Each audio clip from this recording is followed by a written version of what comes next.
حضرت عمر بن عبدالعزیز رحمۃ اللہ تعالی علیہ کی دعوت پر ہندوستانی راجاؤں کا اسلام قبول کرنا۔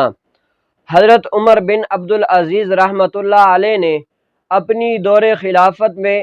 ہندوستانی راجاؤں کو اسلام کی دعوت دی،